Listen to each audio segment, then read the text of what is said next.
What is going on, my friends? So today we are working on a bobber seat. You know, one of these little guys, thin, skinny bobber seat. We're gonna only put 1/4 inch foam on this. Hopefully you can hear me, it's pretty loud in the shop today. And we are also gonna do it in a brown distressed material, and we're gonna use Ceraphil gold thread. I believe it's 1130 is the color. So let's get to going. Okay, so we're gonna start off by putting this 1/4 inch Landau top foam on here. This stuff here has a skin on it. You want to make sure you sand it and get that off. If you watch some of our other videos, you would have seen that. But here we go.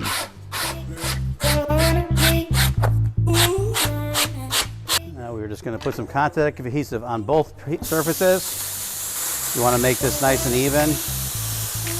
Not too much, not too little. You want it completely covered. I let this dry, and I'm just going to put a light tack coat on it. So I want it to really bond together well. And we put our foam on here. I like to just make sure the foam kind of rests in place. I don't like to stretch it and push it because then it has a tendency to want to pull out. So that's it there. Now we're just going to go around and slice and dice.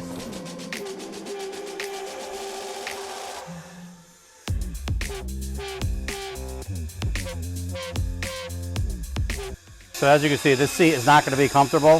It's 1/4 inch foam. Plus, we're going to use a 1/4 inch sew foam on top of it, so it's going to be very thin. It's going to actually be thinner than this one. Now I'm just going to go through and square up all the edges using a old-fashioned cheese grater.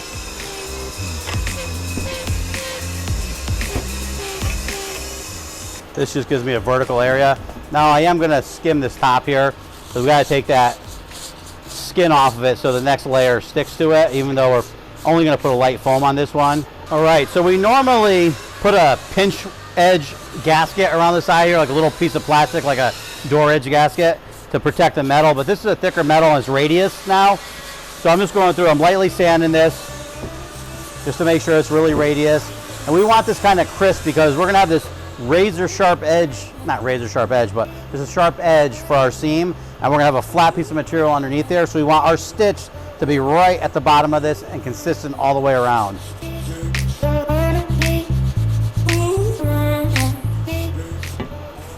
All right, so here is the vintage brown distress that we're using. This one's actually really cool because when you stretch it, you see it gets lighter underneath there. I think with the gold thread on this, it's gonna look really nice. Because we're only using a thin 1/4 inch sew foam, when we put our diamonds on, it's gonna shrink, but not as much as normal. Like if you use a 1/2 inch sew foam, when you put your diamonds on, it really shrinks. This one's gonna shrink a little bit, so I oversized it, snapped my center line, and now we're just gonna make our diamonds. And what I like to do is kind of like eyeball roughly the size of the seat, so you kind of know where it's at, so that we could actually do like diamonds that's going to be in proportion. We want a really the right size diamond for the right size seat. So I'm going to make these smaller and elongated. I want them to kind of have a vintage look to them. It seems to be pretty popular now, vintage. And let me draw these out. I got to find my ruler and we're going to get going.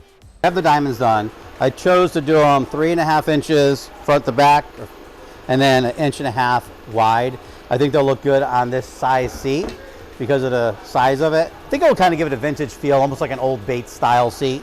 So I'm going to put the sew foam on the back of this and we're going to stitch it all up and see what it looks like. Okay, so this Ceraphil 1130 gold really pops. I mean, you look at that gold, man, it really stands out. Looks nice on there. All right, so I made the diamonds, made this piece bigger than the seat, like I said. I'm going to actually go through and tape this off and pattern this seat. What I want to do is I want to make sure that my pattern lays on here centered and everything's symmetrical, and I want it really tight because I want to be able to pull this really tight around the edges and have just a seam about a 1/16 of an inch past the edge of the seat pan. This is where you hear me say a lot of times that the smaller seats, sometimes it seems easier because it's smaller, but the devil's in the details because if you have one thing off, it'll show up like crazy and we can't have anything off. He doesn't want an edge going around here, which is great because you're not going to fit an edge around here. So we are just going to have this material is actually just going to roll right up to the edge, and then we're going to put the bottom piece on there. So I'm just going to tape this off and you'll see that in a second.